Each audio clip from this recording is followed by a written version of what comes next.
Hi there everyone, welcome back. Bit of a different video today. You've seen the thumbnail, we're talking about my Mandalorian N-1 Starfighter MOC today.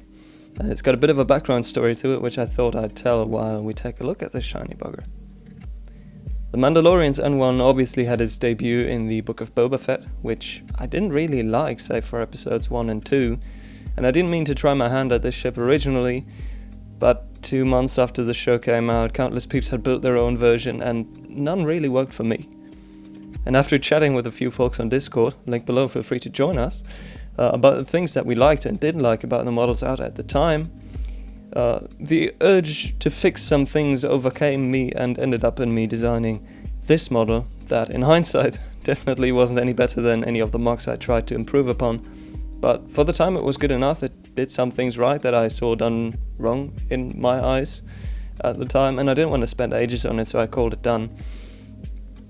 And fast forward 5 months, plenty of folks had joined the N1 grind, plenty of insert mods were posted, and I was on vacation with a whole lot of free time on my hands, so among other things, I opened up Studio and over the course of the summer completely overhauled my original N1 design. And after a fair few iterations, partly rendered in the fridge, I ended up with this. And it was a major leap from the original. You can see before and after here. It had all the details about right that made me start the whole project in the first place. And it was not a mod of inserts, so I was happy. Only problem, the just about 550 parts for the model would cost way over $100. Lots of rare pieces, be it metallic colors or parts that only ever came in a single set a decade ago. It was pricey.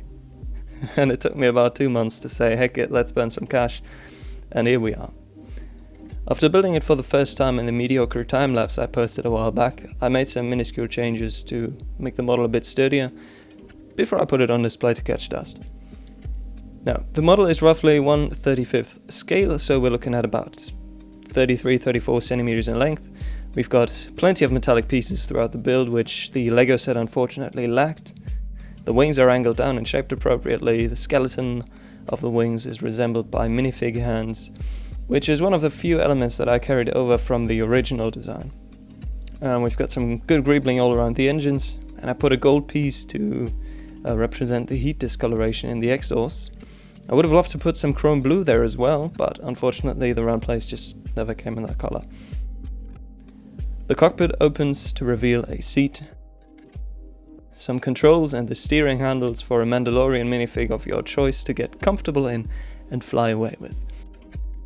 The droid or Grogu seat doesn't actually fit the Grogu fig because it's too big for the scale that I wanted to build in. Now below that we've got the fat thruster on the bottom, and finally the skeletal tail on the very end. A clean black stand allows the ship to be displayed in a sweet dynamic flying position, and if you want to put this build on your own shelf, I have created custom building instructions that are available for purchase on rebrickable.com/JakobKaiserMOCs, and you can find a link to the page in the video description. And with that, I hope you enjoy the video. Let me know your thoughts in the comments below, and as always, keep bricking.